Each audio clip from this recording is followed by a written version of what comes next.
información. Sí, porque está como todo muy interesante.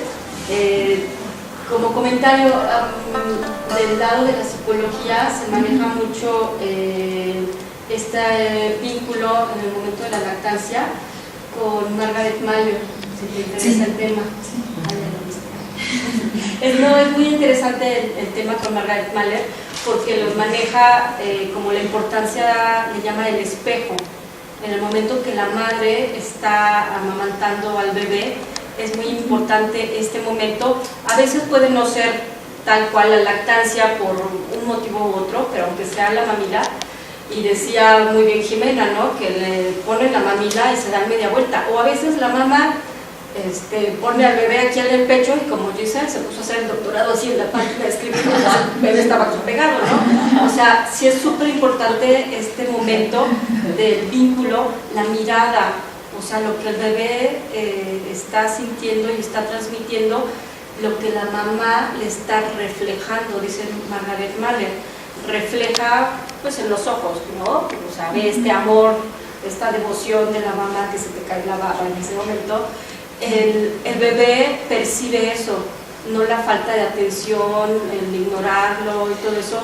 Este vínculo es muy importante para Margaret Meyer porque finalmente es con lo que va a crecer el niño. Si el niño obtuvo este primer vínculo de recibir emocionalmente quién soy yo, qué ser apreciado soy, pues es lo que va a dar después. Y de cierta forma decías, ¿no?, hasta dónde se vuelve como, a veces se puede volver una carencia cuando no tienen esto, y se puede llegar a volver, hay se producen emociones en este vínculo, llega al punto donde se vuelve una dependencia, ¿no?, donde no tuve lo suficiente y a la mera hora se vuelve esta dependencia con la comida, hasta, decías tú, cuando ya estamos en el lado de bien ¿cómo lo llamaste? Cuando te están dando servicio, ¿no? Bueno, el ofrecer sí, pero me refiero yo, ya cuando es de parte del gobierno y todo esto, como nunca es suficiente, la asistencia, ¿no? Cuando ya se vuelve a veces, yéndolo hasta de la asistencia, pero puede ser también la mamá, donde el ser nunca tiene suficiente, ¿no? Y se vuelve hasta dependencia. Sigo viviendo de la asistencia porque pues también está más cómodo, en vez de, pues ya tuve lo suficiente y me despego y ya soy un ser independiente, ¿no? Entonces, ¿cómo se vuelve? A veces es muy complejo porque también viene esta parte cuando no tuviste lo suficiente, cuando quedas con cierto resentimiento, cuando tienes esas envidias, cuando quiero más, todo esto, y se vuelve ahora, dentro de todas las emociones que se pueden dar, el rechazo, la envidia, el no tengo lo suficiente, otros sentimientos que se me va ahorita, es así como pues esa parte donde, por ejemplo, el que recibe asistencia y luego está criticando el que se lo dio, ¿no? O sea, es así como, bueno, pues si quieres y si no, vete a conseguir también. O sea, esta parte donde se mueven muchas emociones de envidias, de ese que me provee y yo no tengo para dar eso, ¿no? Entonces, es muy interesante esa parte, ya cuando se vuelven sentimientos muy complejos, que no siempre es esta parte de satisfacción, agradecimiento y amor, sino entre proveedor y el que acepta, al final puede haber muchos otros sentimientos muy complejos. Y bueno, sigue tú. Todo se puede comentar en la máxima. Sí, dos términos que dijiste, tamásico, pero ¿qué es? O sea, ¿es con lento o qué? Y el otro que fue Rajásico. Rajásico, que suena muy bonito, como que rájalas. De Chile o de Rajá, no sé. Se llaman gunas en Ayurveda, ¿no? Bueno, nada más se aplica a los alimentos, ¿no? Se aplica a todas las cosas materiales, pero enfocando los alimentos son 3 gunas. Es sattvas o sattva, tamas y rajas, ¿no? o lo rajásico, ¿no? Entonces justo los sattvas sería el equivalente del neutro, por ejemplo, ¿no? De equilibrio entre yin y yang. Sattva sería el elemento neutro, por así decirlo. Tamas sería lo que es, digamos, justo lo más pesado, lo lento, ¿no? Son alimentos, por ejemplo, dirían los en yin y en yang serían, por ejemplo, los alimentos de vibración lenta, ¿no? Los que justo me ponen a mí en un mood pesado. Son, por ejemplo, todos los panes, lácteos, sí, por ejemplo también las carnes, ¿no? que me ponen en ese estado de pesadez. Y lo rajásico sería, digamos, como el equivalente del yin, o lo que tiene vibración muy rápida, ¿no? Entonces justo lo rajásico sería, a mí me resulta fácil asociarlo con lo estimulante, ¿no? Por eso lo picante, justo son alimentos que me ponen arriba, ¿no? Sí. Sí. Oye, y también tiene que ver con los, digamos, con las bebidas. Por ejemplo, sí, por supuesto. Por ejemplo, una bebida, las bebidas, por ejemplo, alcohólicas, o las que son muy, muy azucaradas, son totalmente yin o rajásicas, ¿no? Porque me ponen alerta, me estimulan, ¿no? Me llevan a un estado de movimiento, ¿no? Y, por ejemplo, un atole sería totalmente tamásico y yang, ¿no? Así, pesado. Atole colombiano. Sí, yo seguramente también ya conoces el libro de El primer bocado. No, te lo mandé, ¿no? Te mandé está agotado, pero donde yo lo conseguí fue en el sótano. Y si quieres, después te lo vuelvo a mandar, pero después de unos días que ya estés por allá en tu viaje y demás. Sí, es muy interesante, es de una mujer que tuvo problemas de obesidad. Entonces hace toda una serie de reflexiones, pero cuestiones históricas y demás, y es esto que estás diciendo, ese primer bocado y ese vínculo y demás. Sí. Y lo encontré porque estaba yo viendo unas cuestiones sobre flores, de floristería, y vi que en esa misma editorial que no recuerdo ahorita está ese primer bocado y estaba agotado por todas partes, pero si no le sacan, si no te lo presto por ahí. ¿Vale? Muchas gracias. No, lo conseguí, lo compré en el sótano, pero está agotado en Ampi y no lo van a surtir, y compré el último en el sótano, pero por ahí te lo puedo decir. Muchas gracias. Sí. Bueno, un simple comentario. Qué interesante ver cómo desde dos disciplinas empiezan a converger el tema de la alimentación, en este caso nutrición, y pues tú le llamaste sociología, nosotros le llamaríamos antropología, pero tenemos intereses comunes, ¿no? O la sociología se antropologiza o la antropología se sociologiza, ¿no? Bueno, sí. Pero lo interesante de todo esto es esa propuesta transdisciplinaria, ¿no? que se busca con este estudio, pero que me gustaría, bueno, como antropólogo lo estuve viendo todo esto, que el encuadre teórico metodológico, si bien se centra en el cuerpo, ¿no? Bueno, temas, emociones, pero el cuerpo es como que el receptáculo de todo esto.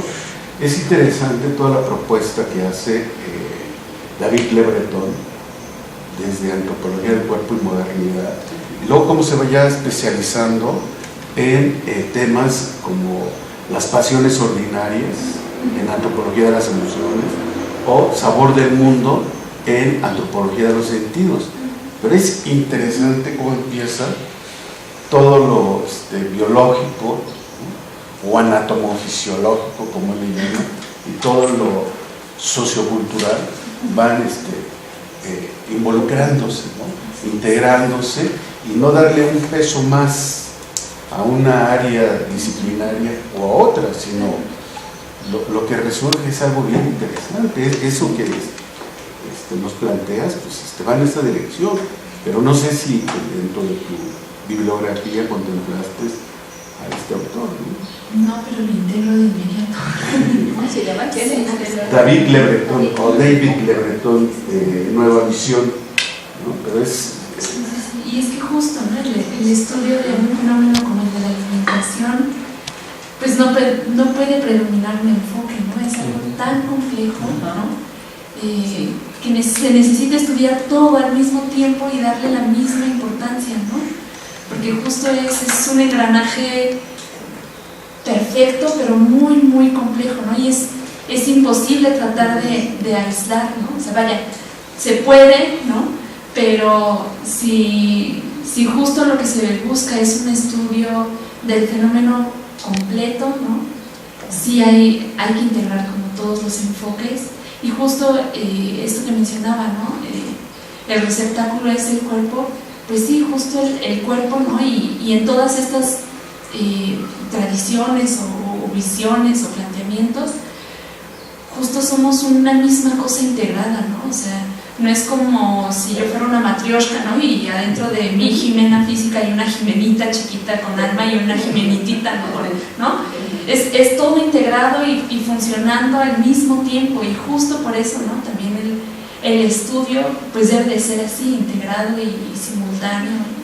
Sí, es fascinante, pero también a la vez muy, muy complejo. Antes de que ya sí tome la palabra, les doy el dato completo de lo que dijo Betty. El libro es de una autora que se llama Bee, así como abeja, B-E-E, Wilson. El primer bocado, cómo aprendemos a comer, y es de editorial Turner. Sí. Sí, lo recibí. Porque aquí lo traigo para buscarlo. Sí, es que lo mandé, dije, yo creo que sería bueno tener. ¿Puede repetir el nombre, por favor? Wilson. Y el primer bocado.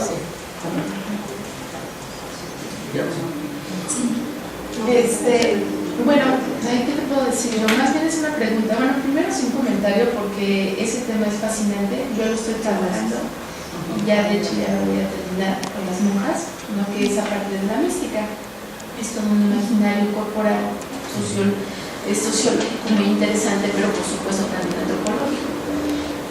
Pero a mí me gustaría más bien, es una pregunta muy particular, tú como nutrióloga, sí, es algo que me gustaría saber, y sobre todo para yo aplicarlo también con mis alumnas. ¿Cómo es posible que esa situación socioantropológica, biológica, psicológica y todo eso lo acumulas para meter lo nutrimental y lo nutricional para que lo entienda la gente? ¿Cómo lo vas a aplicar cuando tú das, por ejemplo, o cuando un nutriólogo da una consulta? ¿Cómo lo puede hacer? Porque generalmente el nutriólogo es clínico, 100% clínico, muy clínico, y desgraciadamente los profesores también. Primero hay que entrar a los profesores y luego hay que entrar a los alumnos. Si no, que nos platiquen las alumnos.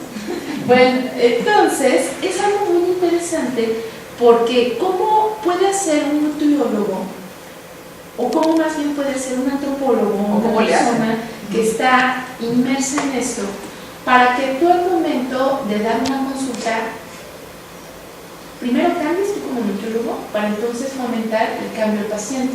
Precisamente por eso es que yo siento que muchos programas, muchos proyectos, muchas situaciones han fracasado, porque lo social les viene y les va. O sea, sí es algo muy cotidiano, pero yo creo que también por ser cotidiano se olvida, ¿no? Se omite totalmente. Entonces creen que es al revés, ¿no? El cálculo primero y luego lo social. Y no, primero es lo social y luego es el cálculo, ¿no? Entonces, ¿cómo puedes tú hacer ese cambio? Bueno, ese cambio ya tú lo hiciste muy padre, nos explicaste, no de algo que está antiquísimamente estudiado, pero tú ya al momento de practicarlo con pacientes ¿cómo lo harías? Para que entonces el paciente dijera, ah, estoy mal, ahora tú, voy a cambiar, ¿qué te costará? 20 años de su cultura, 20 años de su forma de alimentación, 20 años de su sistema alimentario, no nutrimental, social. O sea, ¿cómo? Sí, me gustaría saber, sí me gustaría saber tu punto de vista. Doctorado. Sí, yo mi examen, pregunta de examen, no inventes.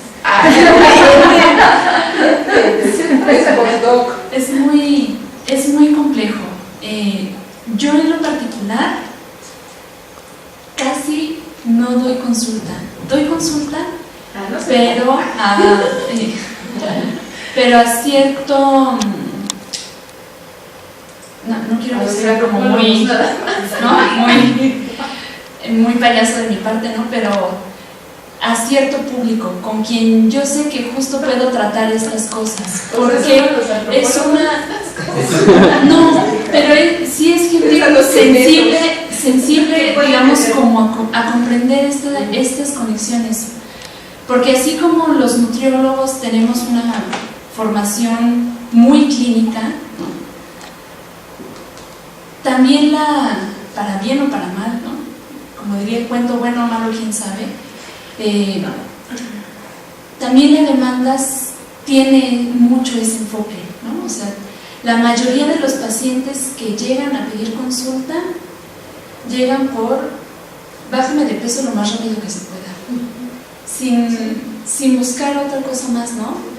Salvo que ya haya, por ejemplo, y eso también a veces ni siquiera ocurre, ¿no? Salvo que haya ya, por ejemplo, alguna patología, alguna enfermedad, como diabetes, hipertensión, algo con lo que ya se va a vivir o que se tiene que cuidar o mantener, por cierto, y que implica un cambio de hábitos y de estilo de vida, ¿no? Entonces sí, a veces hay más sensibilidad del paciente de decir, oye, me dijeron que tengo diabetes, entonces pues creo que eso implica ya cambiar mis hábitos para siempre, ¿no? Pero hay veces es como, llega el paciente y dice, bueno, sí, me dijeron que tengo diabetes, pero ¿cómo le hago para seguir comiendo más o menos igual y que no me haga daño? ¿No? Y es que es cierto, y entonces yo en lo particular, yo individuo, persona, Jimena Sandoval, ¿no? A mí me cuesta muchísimo trabajo enfrentarme a eso, me genera una frustración enorme porque yo sí creo que justo la alimentación, siendo un fenómeno tan complejo, no se puede nada más, bueno, vaya, se puede, pero es muy difícil nada más modificar un aspecto de esa conducta que es lo nutricional, ¿no? Es decir, bájale a las grasas, bájale al azúcar, bájale a la sal, súbele a la fruta, súbele a la verdura, súbele al vegetal, dificilísimo, ¿no? O sea, hacer eso de manera aislada. Entonces, yo por ejemplo a la gente que le doy consultas, sí es gente muy sensible como a estos temas, y yo, al no tener una formación, por ejemplo, en psicología, busco apoyo, ¿no?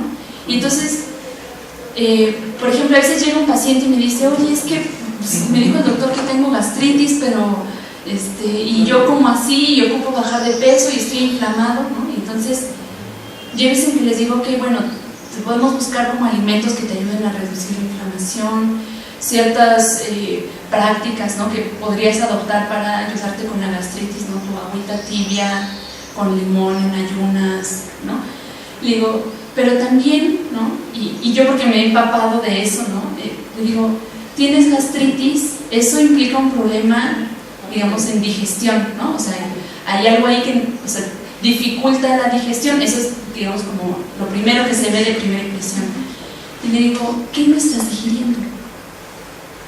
O sea, porque lo último en lo que se manifiesta eso es en el cuerpo físico, pero es algo que no estás digiriendo en tu trabajo, algo con lo que no puedes, ¿no? O sea, no lo procesas, o en alguna situación familiar, etcétera. Pero porque yo me he buscado acompañarme justo de gente que sabe lo que yo no sé, ¿no? Entonces, me acompaña, por ejemplo, en esas consultas una chava que estudia psicología, ¿no? Amiga mía, ¿no? Psicóloga. Y entonces es como, a ver, tú ayúdame a ver esto, porque, ¿no? Yo me puedo quedar como con la parte sintomática, orgánica, Pero hay otra cosa atrás, ¿no? O sea, esa manifestación del síntoma es otra cosa y otra cosa atrás, ¿no? Y luego ver, bueno, ok, yo te voy a decir que dejes de comer ciertas cosas. ¿Tú realmente vas a hacerlo? Por si yo le digo, tienes gastritis ya crónica, ¿no? O sea, ya no es gastritis aguda o gastritis nerviosa, es gastritis crónica y con riesgo de úlcera. Entonces ocupas no comer mole, por lo menos en mucho tiempo, y veamos si puedes volver a comer mole, y en ciertas ocasiones es alguien a quien le fascina el mole. Y entonces yo pregunto, ¿estás dispuesto? ¿Crees poder? Y si crees no poder, le digo, ok, es tu salud y yo te estoy diciendo que esto te convendría. Si no vas a poder, yo voy a buscar ayudarte con otras cosas que neutralicen lo que no vas a poder dejar de hacer, que es comer mole, ¿no? Entonces, ok, vas a comer mole, pero entonces cuando comas mole, te lo vas a comer antes acompañado de una, otra, de manera que, digamos, De más allá. Sí. De manera que que ¿no? no O vas sea, a querer morir, pero porque sí, ese cambio de, porque además es mole que prepara su tatarabuela, ¿no? Y se lo traen del rancho de la tatarabuela y es como el mole en la casa, ¿no? Hasta lo tienen congelado y van sacando porciones conforme se va cocinando porque es el mole, ¿no? Pero sí, yo por ejemplo creo yo estar muy sensible a ese tema, ¿no? Como a tratar de tener ese acompañamiento de más enfoques, pues porque soy bien, es que soy bien rara, ¿no? Estaría padre. Más allá, ¿no? de todo el panorama que se me ha abierto ahora, ¿no? Trabajando aquí con el doctor Barras, ¿no? Yo tengo esa inquietud desde muchísimo tiempo antes. Yo practico yoga desde hace 5 años. Y en el proceso, pues he conocido gente justo que domina estas cosas, ¿no? De lo ayurveda, de lo macrobiótico, de lo otro, ¿no? Entonces, digamos, tener esa visión desde antes, ¿no? O sea, yo esa formación la tuve antes de entrar a la carrera de nutrición, ¿no? Esta comprensión como de lo complejo que es una persona. Y entonces, claro que mi enfoque en nutrición fue como, sí, me interesa saber cómo ocurre el orgánico y todo, pero luego, ¿cómo le hago con todo lo otro que también importa para impactar en lo biológico, lo orgánico, ¿no? Sí creo que es algo que falta mucho en la formación académica de profesionales en nutrición o en el campo de salud incluso, ¿no? Los médicos tampoco, sin agredir al personaje por supuesto, ¿no? Pero tampoco se quedan atrás, ¿no? O sea, tomes esta pastilla o no, es como una respuesta inmediata sin contemplar todo lo otro, ¿no? Claro que hay disciplinas en medicina que contemplan justo un enfoque más amplio, holístico, ¿no? Pero yo por lo menos en consulta sí busco formar un equipo de por lo menos 2 más aparte de yo, ¿no? O sea, bueno, aparte de mí, yo tengo esta amiga, ¿no? Psicóloga que me ayuda con ese enfoque, ¿no?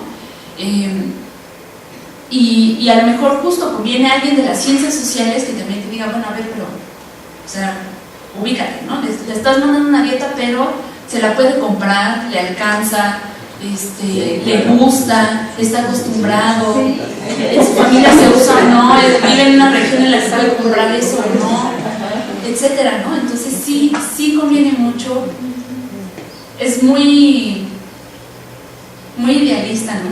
Muy soñadora mi idea, pero sí yo pienso que cada persona que ofrece consulta debería de estar acompañada de un equipo así.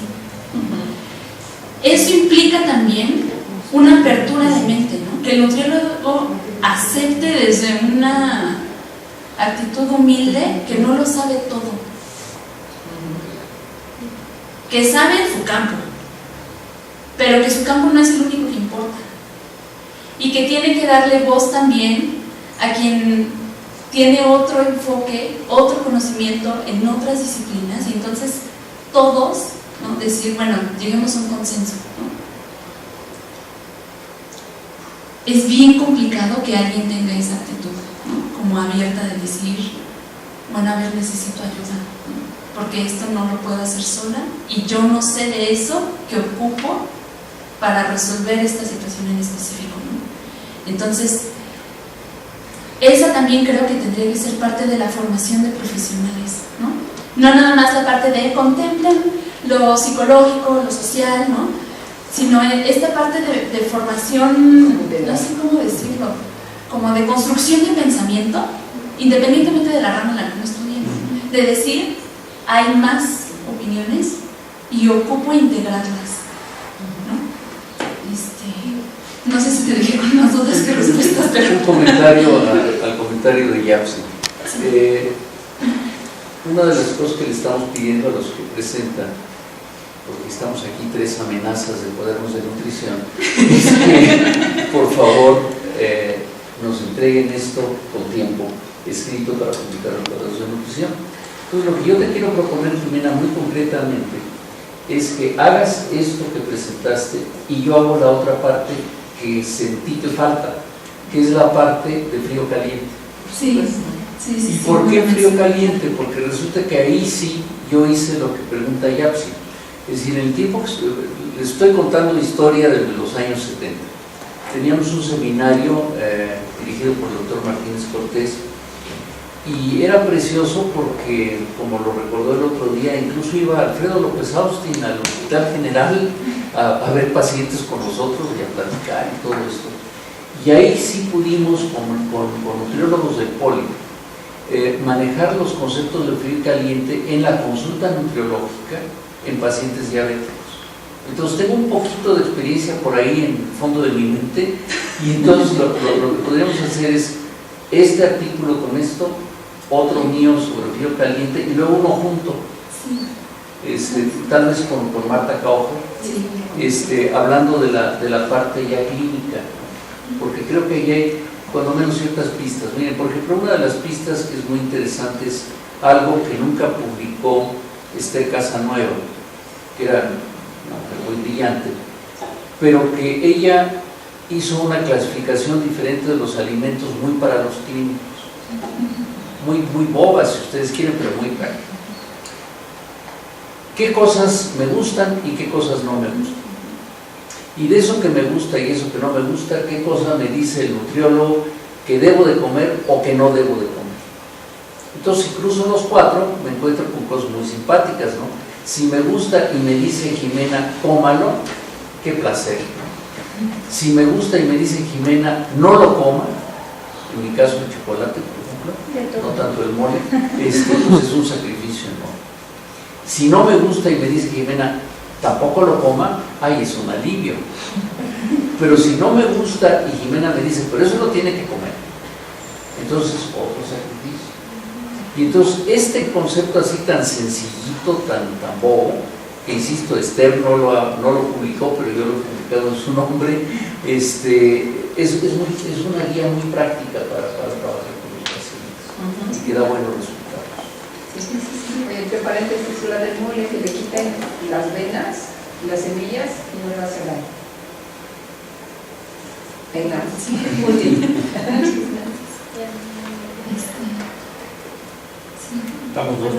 Rápidamente de la pregunta de Yapsi, yo sí lo logré. Yo logré, antes de entrar al doctorado, y fue parte de lo que me impulsó a entrar al doctorado, es que mi esposo y yo entramos en dieta alguna vez. Fuimos de viaje y vimos las fotos y dijimos, ¡ah! ¡Qué horror! Teníamos unas prácticas pésimas de alimentación. Nos conocimos, nos enamoramos, entonces nos dedicamos a comer. Así, comía yo al ritmo que él, yo me comía una pizza, él se comía otra pizza, así, tranquilamente. Y cuando entramos a hacer una dieta, para mí fue deprimente porque nunca en mi vida había hecho una dieta. Nunca en mi vida tenía afortunadamente un buen estómago. Y el nutriólogo, el dietista en aquel entonces, era: cómete en la noche una manzana, un pan. Y para mí fue llorar. O sea, era deprimente pensar en comer eso. Perdón, pero tú eres versión, sería paciente, no, sí, no nutriólogo. Sí, pero yo cambié lo que me dijo el doctor. Puedes comer todas las verduras que quieras.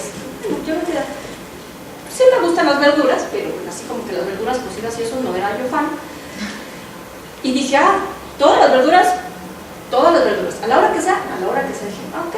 Entonces, lo que él me ponía de dieta, lo transformaba yo. Si él me permitía comer una tortilla en la noche, porque a veces esa era su dieta, una tortilla en la noche, y yo decía, ¿qué voy a hacer con una tortilla? O sea, pero además como que le faltaba, para mí, el ritual, sobre todo, de sentarme a la cena y hacer, o sea, sí, ¿y ahora qué voy a hacer toda la tarde? ¿No?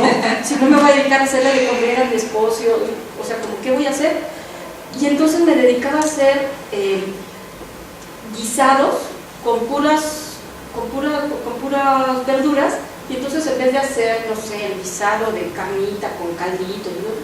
Pues unas setas en caldillo, todo el ritual, y ponían la mesa y todo el ritual con una tortilla, ¿verdad? Que hacía mis patinaditas en el caldito. Y nos gustaba mucho, pues tuvimos que dejar nuestras prácticas de comida chatarra, sobre todo de ir a restaurantes y cosas así. Y entonces, pues a veces, sobre todo pedíamos mucho comida para la casa, ¿no?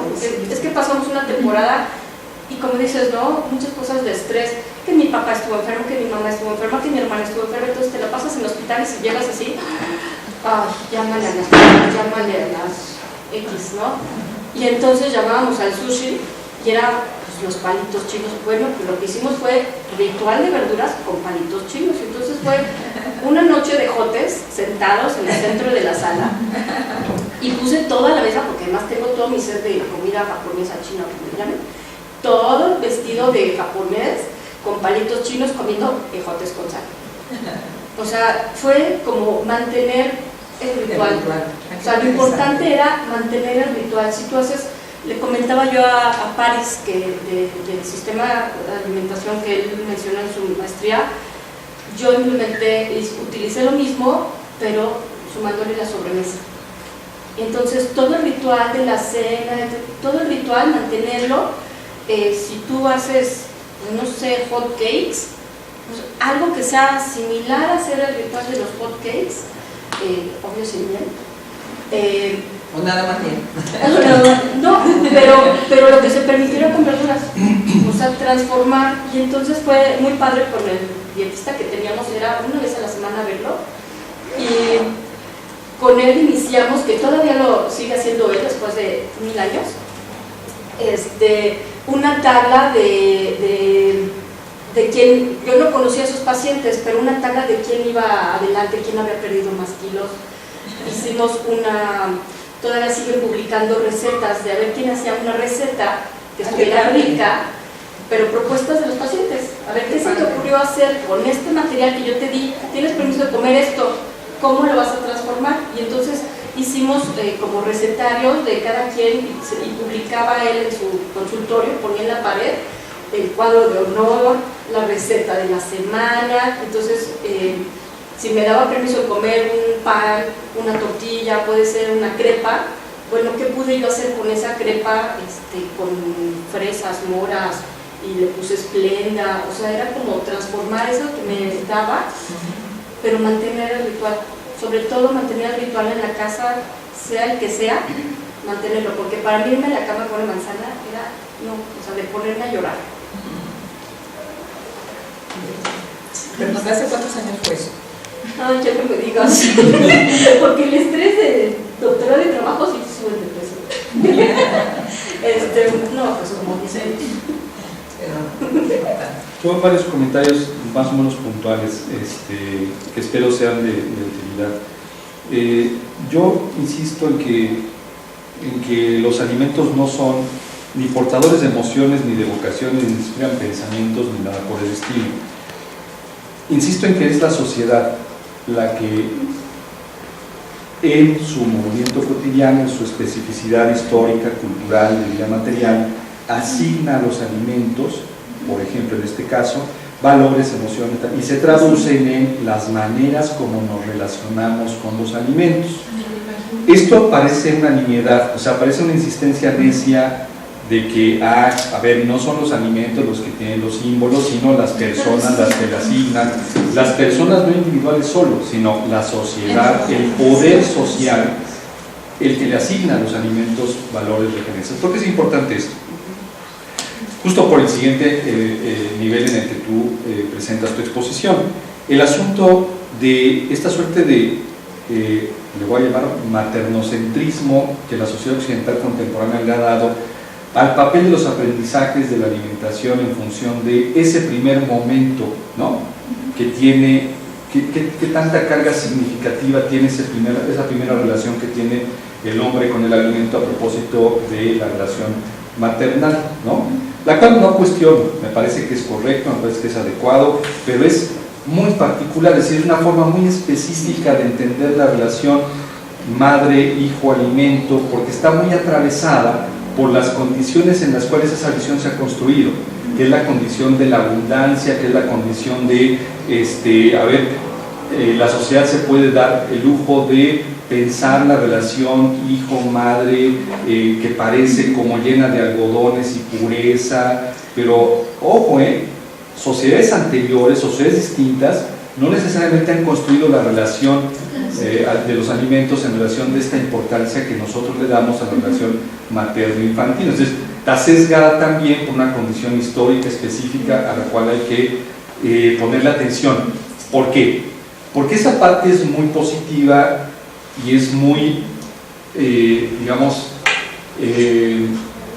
¿cómo la podríamos considerar como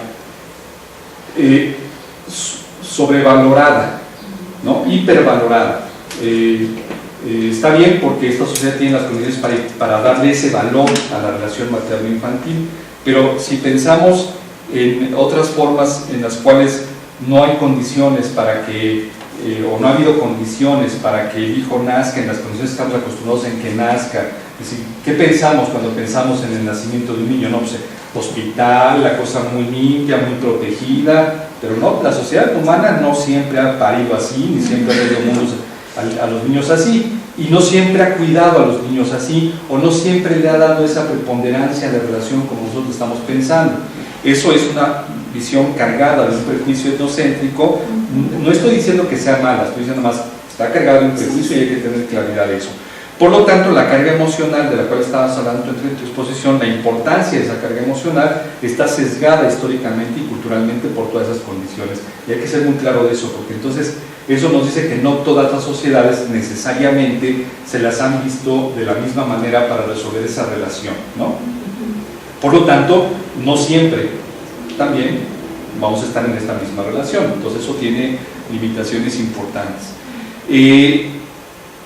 La consecuencia siguiente de esta es algo que me llamó mucha atención de manera positiva de lo que tú hablabas, el famoso estrés crónico al cual nos vemos sometidos cuando hablamos del tipo de alimentos que buscamos cuando estamos en situación de estrés. Ojo, no solamente está marcado por esa relación particular, sino también por el tema de la disponibilidad de alimentos de la que tenemos a nuestro alrededor, ¿no? A ver, voy a poner un ejemplo a lo mejor muy drástico, pero que espero que ilustre el problema. A ver, le damos mucha importancia a la relación de la leche materna y la vinculación física y emocional que el hijo establece con la madre. ¿Qué pasa en una situación distinta donde no tuviéramos una biodisponibilidad o ecodisponibilidad de otra cosa que no sea leche materna para que el hijo nazca? El hijo se muere. ¿Me explico? Sí. Y entonces nos inventamos en el mundo moderno que puede haber sucedáneos de, ¿no? Sí. Y entonces, ¿qué pasa con el niño que está alimentado no con leche materna o seno materno, sino con leches artificiales? Les pregunta, ¿no? O sea, ¿qué pasa allí?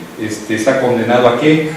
¿No? A ser una especie de hijo no reconocido de la sociedad, ¿no? Pues no, o sea, ¿qué pasa ahí? ¿Qué sucedáneos nos hemos inventado?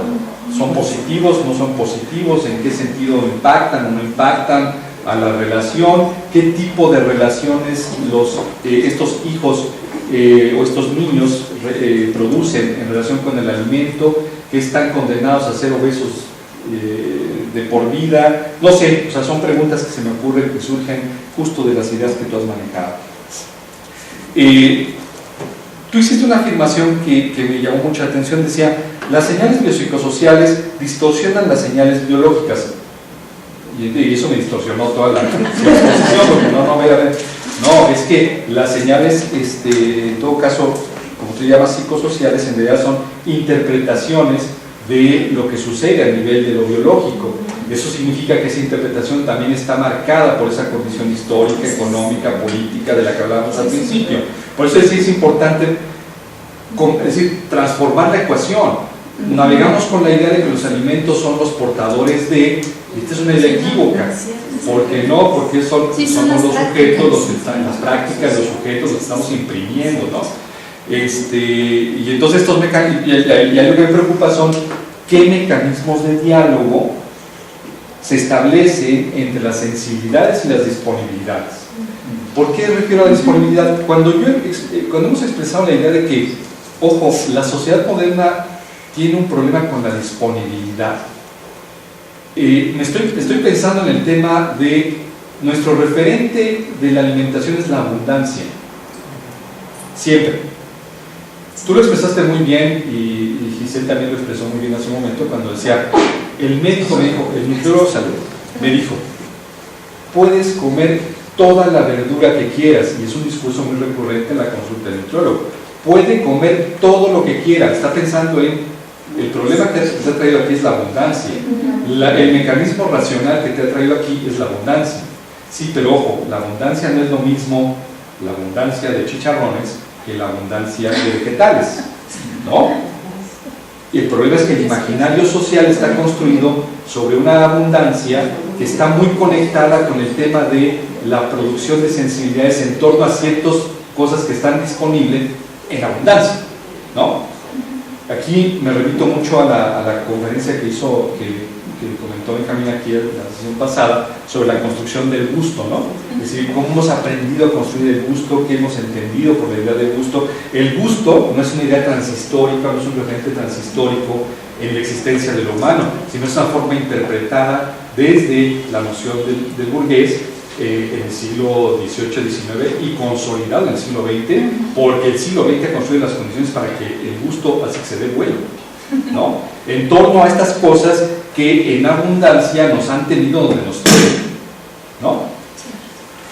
Entonces, esta cuestión de las señales biológicas, yo creo que no es muy recomendable pensarlas como entidades distintas a las señales psicosociales, porque justamente lo psicosocial, yo no digo distorsiona, dialoga con su cuerpo de una manera muy concreta, y este diálogo en concreto que estábamos hablando tiene que ver con el asunto de la producción de gordos, hipergordos y enfermos crónicos, de lo cual es nuestro gran problema, ¿no? Entonces, los mecanismos de satisfacción, para cerrar esta idea, yo diría están determinados también por condiciones históricas, sociales y culturales, y no solamente por las condiciones del individuo, ¿no? Aquí ojo, porque uno puede decir, bueno, mi experiencia sí es muy positiva, no, mi experiencia es muy negativa, como sea la experiencia individual. Lo que digo es, el lugar donde se enmarca la experiencia individual para el observador, para el antropólogo, el sociólogo, el historiador, creo que es lo que marca la naturaleza de cómo se constituye la individualidad, ¿no? Y hay entre otras discusiones también. Lo último ya para cerrar. Tú cierras tu exposición, la segunda parte de tu exposición está muy interesante, construida sobre el asunto de 3 ejemplos concretos.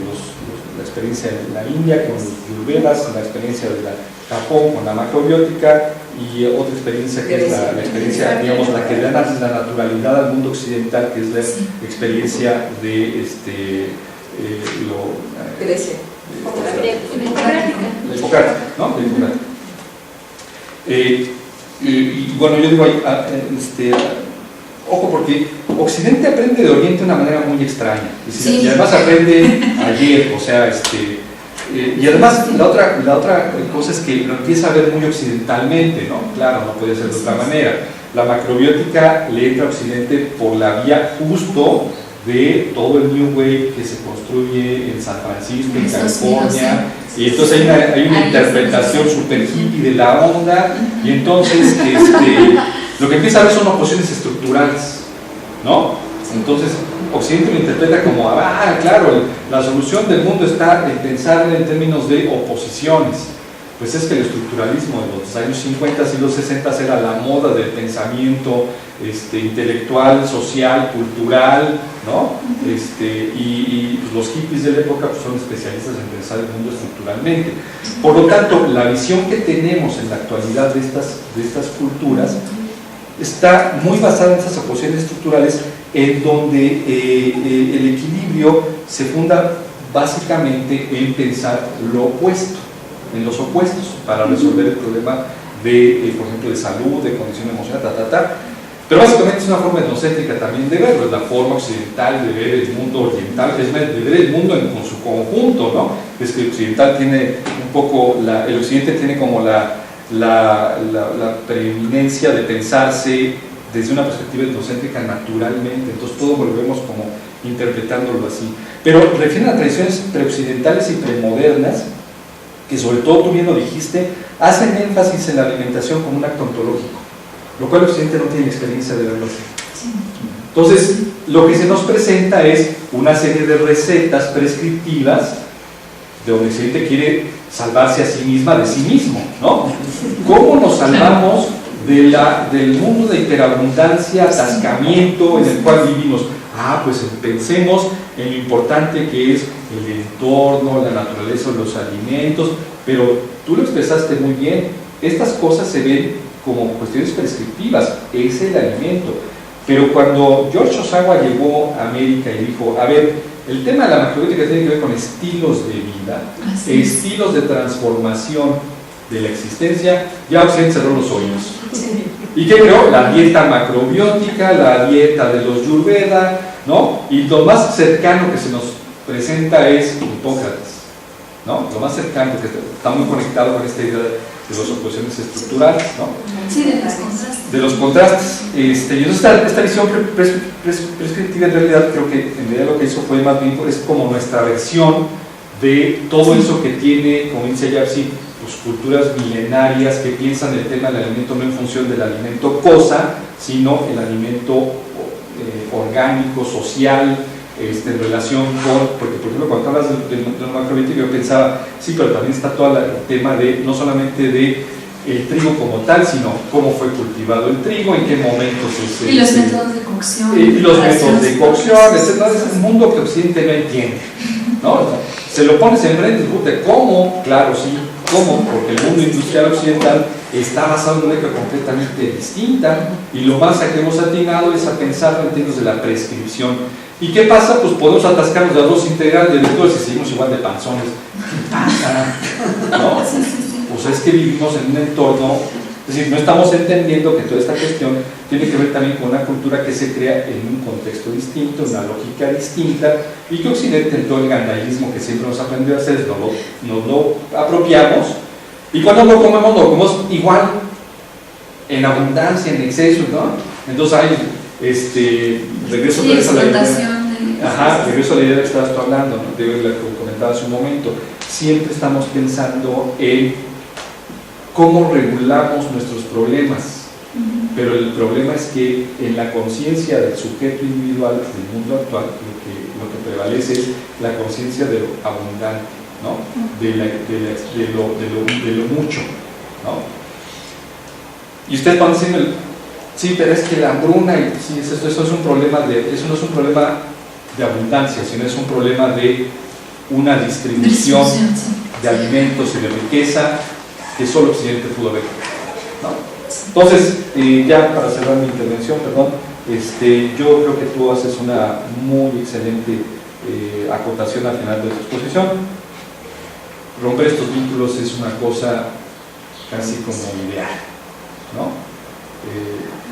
Perdón que te llene de malas noticias, pero a la alternativa que tú pones de sí, hay que acompañarnos de un montón de gente para atender al paciente. El comentario hace un momento que hacer, pero el problema es cómo se va a encarecer esa consulta. Una de dos, o pones muy cara la consulta, o tú vas a ganar muy poquito porque vas a tener un equipo interdisciplinario, y ahí la cosa es ¿quién le pone la cola de burro? ¿No? Perdón, nada más, gracias.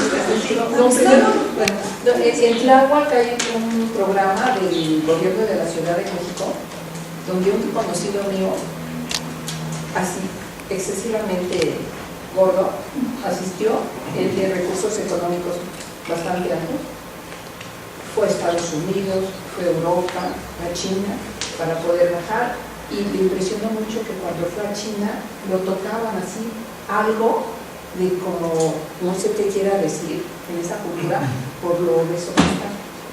Total, fue a este programa del cual él, pues cómo ir a Tláhuac, ¿no? Y a él llamó servicio de estos, y es la única manera que bajó de peso, pero es una asesoría interdisciplinaria.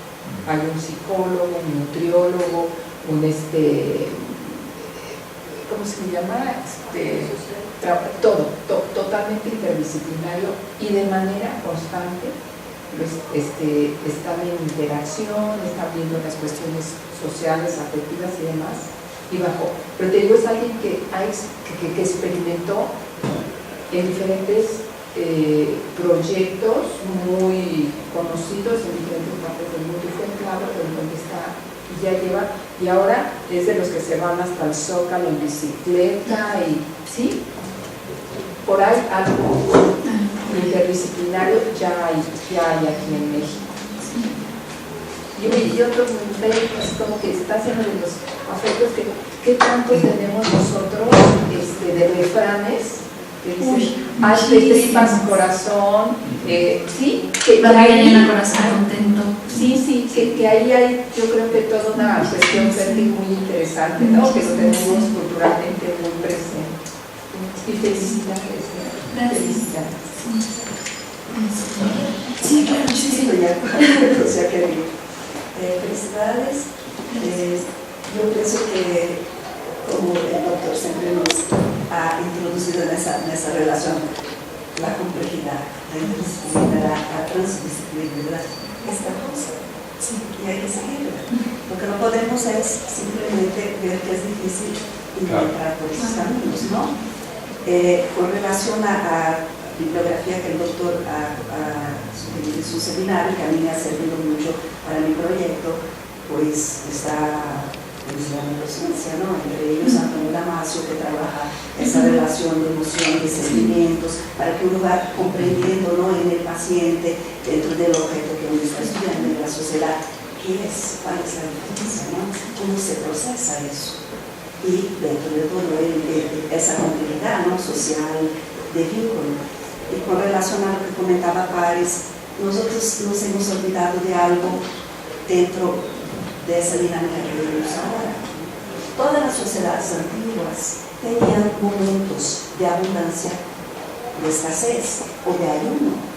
El ayuno era parte de la vida cotidiana, de las estaciones, y nosotros seguíamos dentro de esa dinámica, y todo eso es un equilibrio de uno con la tierra, con los vegetales, con las estaciones, con la abundancia y con la escasez.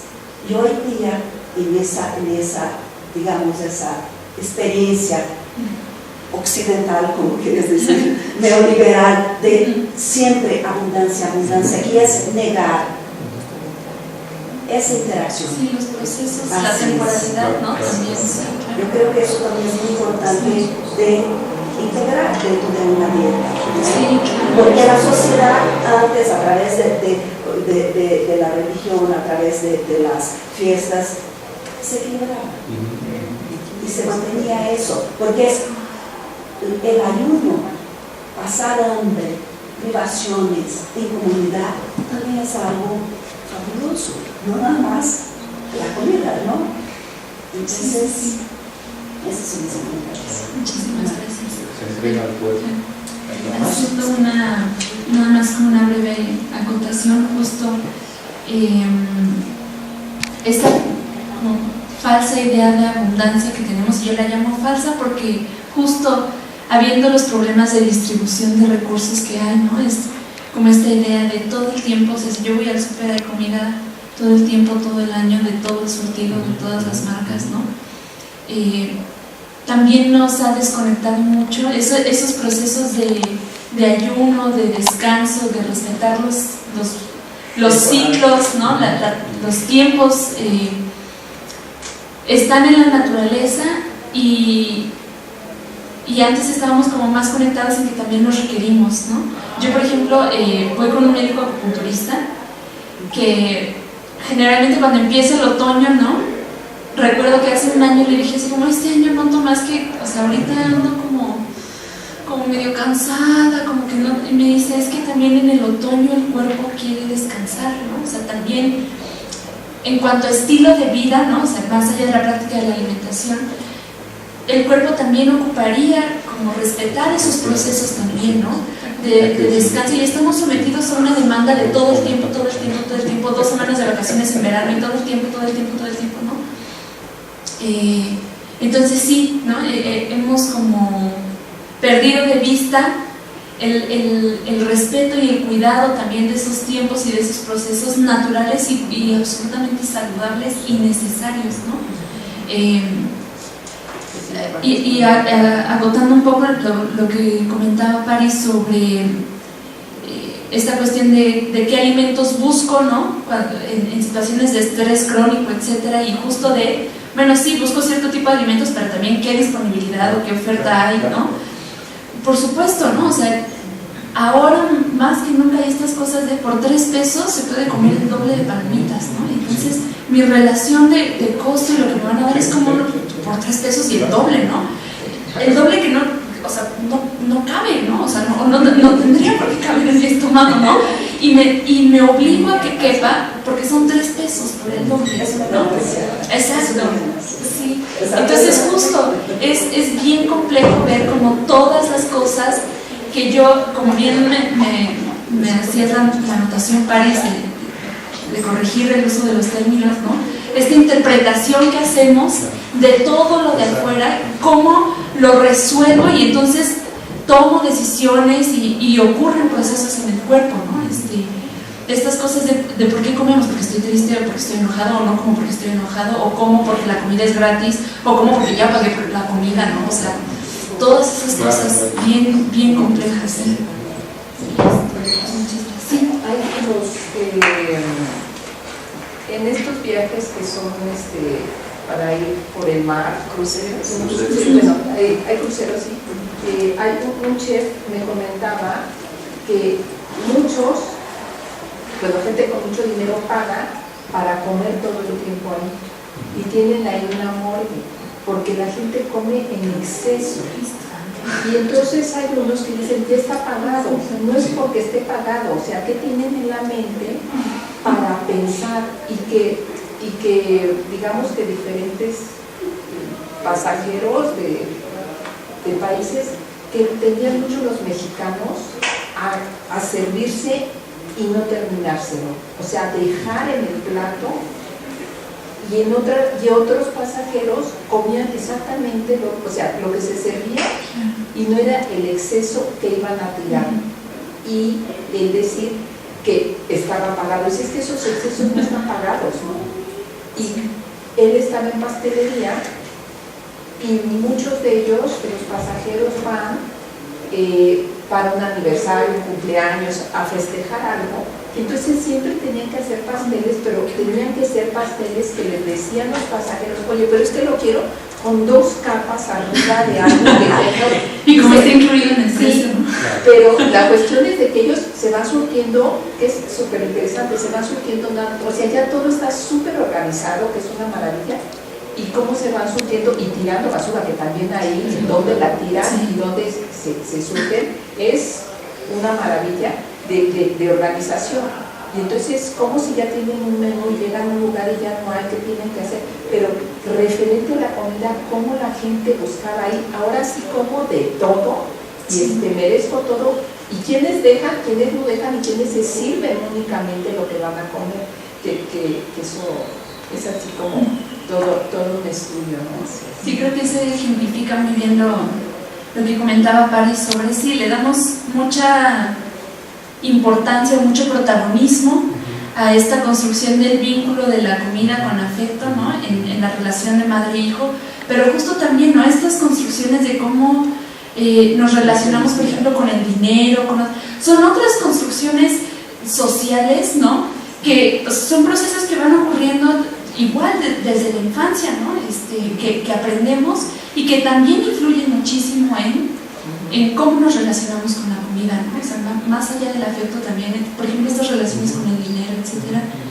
Haciendo una última aportación, ¿no? Una compañera de la carrera se fue de intercambio a Estados Unidos, me parece, o Inglaterra, no recuerdo. El asunto es que estaba en la cafetería de la universidad a la hora del almuerzo y había hamburguesas, ¿no? Y entonces el chico que iba delante de ella en la fila tomó 2 y se comía solo una y la otra la dejaba como a medias, ¿no? O sea, ahí con un mordisco ya, y esa comida pues se tiraba, ¿no? Claro. Entonces, después de ver eso ya como crónico, ¿no? Como rutinario, a mi amiga se le ocurrió decirle a este chico, oye, si tú ya sabes que solo te comes una, ¿para qué agarras 2, no? Y entonces se voltea y le dice, ¿de dónde eres? Y mi amiga es como de, ¿y eso qué tiene que ver, no? Pues de México, ¿por? Le dice, claro, es que en tu país son pobres. Estas construcciones que nos hacemos acá medio retorcidas, ¿no? Son cosas que aprendemos, son prácticas sociales que aprendemos, conceptos, ideas, aspiraciones, ¿no? Y que pues influyen constantemente también en ese proceso de alimentación. Pensando un poco como de Breton, son incorporaciones que haces a la vida. Sí. Pues sí, eso, no hay más, muchísimas gracias. Nada más pedir por favor, con el tema que salió ahorita, decirle a Tere Ochoa que la vamos a invitar, porque Tere Ochoa está estudiando ahorita el ayuno. Entonces está dándose cuenta de las bondades para la salud que implica el ayuno. Entonces creo que va a ser un tema interesante. Pues aquí nosotros ayunamos en Manchego, sí. En el seminario, ¿verdad? Sí. Es nuestra hora de no comer. No, ya voy a traer algo de comer. Yo trabajé en Ceneval 7 años y decían ahí que en cuanto entrabas se formaba el cuerpo cenevalito y decían no vas a poder contraer, no vas a poder contraer, porque Ceneval es un lugar muy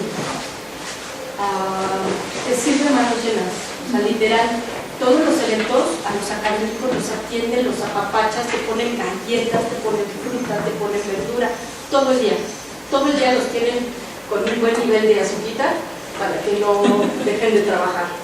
Y las comidas, pues igual, antes más a manos llenas, ahora ya les limitan un poco, pero eran las comidasas en italianis, pero de esas abundantes, ¿no? Y claro, como trabajador también me mandaban de viaje y eran los buffets. Yo decía, es que en la noche te daban 300 pesos de viáticos para la cena. Y decía, es que yo no sé eso. O sea, yo me llevaba mi licuadito de Herbalife porque era lo más práctico del baño. Y 3 semanas que regresé para un evento, y mis compañeros, igual, como dices, en el buffet, 3, o sea, iban primero por la ensalada, por el postre, lo que fuera, y ya de una vez se agarraban, no 1, 3 postres. Y luego dije, bueno, pues mira su pastelito porque ya vi que se acaba, ¿no? Entonces, dices, bueno, pastelito, pero sobró otro pastelito, y así como que pasaba yo y me llevaba el segundo pastelito. Pero sí era, pero si la semana pasada lo probaste y no te gustó, ¿para qué lo agarras? Ay, sí es cierto, ¿verdad? Pero si ni siquiera te gustó, pero lo agarraban porque se lo van a llevar de junto, ¿no? Entonces, y era un hotel donde si se acababa te volvían a comer más. Pero sí, pero además lo que me daba mucha risa, en el mismo plato se ponían así. Yo decía, si te van a volver a servir en el hotel, digamos, no se acababa la charola, ¿qué necesidad de mezclarlo todo en el mismo plato como comida de perro? Y decía, pues me levanto una vez, me levanto 2 veces con calita. ¿Qué más calorías? Yo decía, además hacían unas fijas de nombre, yo decía, ¿qué necesidad? Primero te brincas, te vas a las lechugas y al rato que se acabe la fila, pues al rato regreso, ¿no? Pero en realidad te servías igual que todos, o si hacías tú. No, porque no, casi no, es que lo que ponen es medio, es que no me gusta revisar. Ahí se explota el ser cazador-recolector. Sí, bueno, bárbaro. Bueno, pues muchas gracias a todos. Felices vacaciones. Sí, cuando nos vemos. Bueno, no tenemos el punto, sí, se puede. Bueno, y en septiembre, acuérdense los que quieran presentar sobre tamales, bienvenidos, vayan organizando. No, Es el último jueves, ¿no?